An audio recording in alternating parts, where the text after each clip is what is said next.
Muito bom dia. Bom, vamos nessa quarta-feira agora, são 15 para 7 da manhã, dia 29 de junho, o petróleo na máxima em 2 semanas. Há poucos dias atrás ele estava 120, foi para 106, 107, voltou agora, o negociado em Nova York a 112 e o negociado na Europa, em Londres, melhor dizendo, em Londres, perdão, a 118. Bom, saiu o estoque do petróleo que veio abaixo do que esperava dos Estados Unidos e ainda toda a discussão no G7 dos Estados Unidos comprarem mais petróleo do Irã com intermediação da própria Europa, intermediando essa conversa. O Equador falou que poderia impor embargos. Essa semana tem reunião da OPEP, os principais países exportadores e produtores de petróleo, mas devem manter a torneira fechada, baseado no último aumento que eles fizeram, 420 mil barris de petróleo a mais, mas isso é praticamente irrisório, lembrando que o mundo consome por volta de 100 milhões de barris de petróleo por dia. Mas bom, o que a gente tem hoje também em Sintra, em Portugal, como eu falei no vídeo aqui da segunda-feira,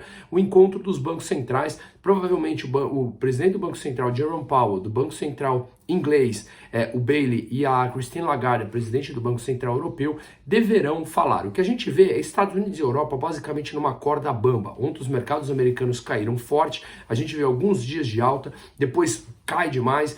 A única justificativa que a gente ouve ou lê nos principais meios de comunicação é que a recessão está chegando, a preocupação com os juros. Isso é muito óbvio já há muito tempo. Então a gente vive nesse, entre aspas, me engana que eu gosto das notícias. A verdade é que sim, eles têm que subir os juros como já estão subindo. O Banco Central Europeu está extremamente atrasado.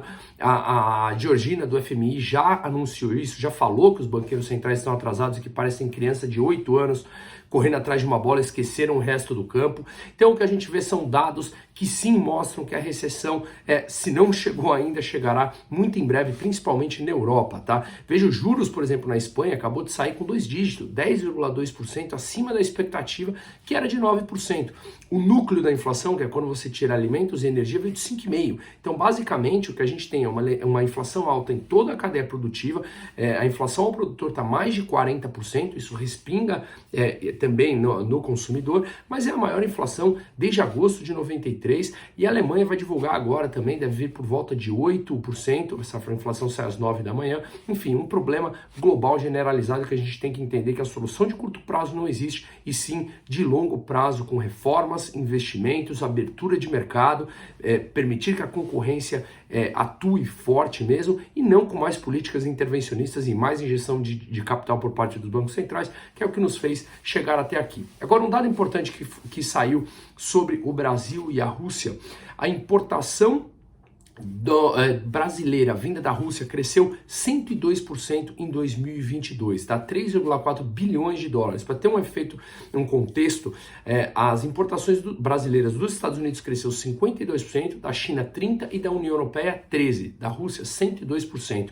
Isso é muito natural. Todos os BRICS cresceram a importação da Rússia justamente porque o mundo vive um período inflacionário e você conseguindo comprar commodities com preço mais baixo é atrativo para todo mundo. Até a União Europeia, hipócrita do jeito que vem comprando e segue comprando porque sabe que depende disso. Os Estados Unidos, a mesma coisa, comprando da Venezuela, comprando do Irã, comprando o russo também. Enfim, de novo, mais um me engana que eu gosto. Mas Robin Brooks, que é o economista importante do Instituto Internacional de Finanças, ele falou que realmente, se a União Europeia e os Estados Unidos quisessem, eles teriam que impor embargos ao petróleo na Rússia, ou seja, que esse tráfego de petroleiros dentro e fora da Rússia fosse embargado, e não o petróleo russo, porque se eles impõem esse tipo de embargo na Rússia, os navios não conseguem nem sair de lá para nenhum país, e aí, obviamente, ficaria mais complicado, mas eles sabem que os países têm medo que com esse verdadeiro embargo, o preço do petróleo subiria mais, e a inflação que está em todos os países do mundo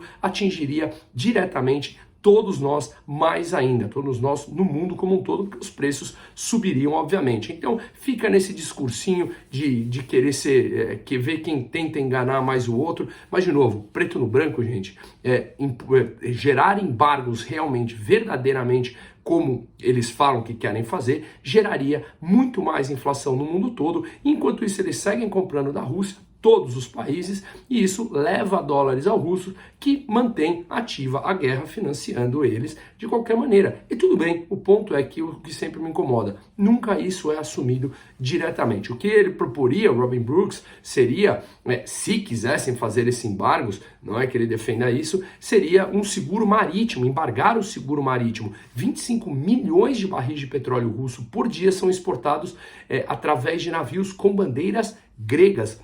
Então, se você colocasse um embargo ao seguro, o petróleo subiria muito de preço na Rússia e não conseguiria sair de lá dos portos russos para o restante do mundo como um todo. Vale a reflexão para a gente parar de cair em discursos de burocratas e governantes do mundo todo. Um ótimo dia a todos e vamos em frente.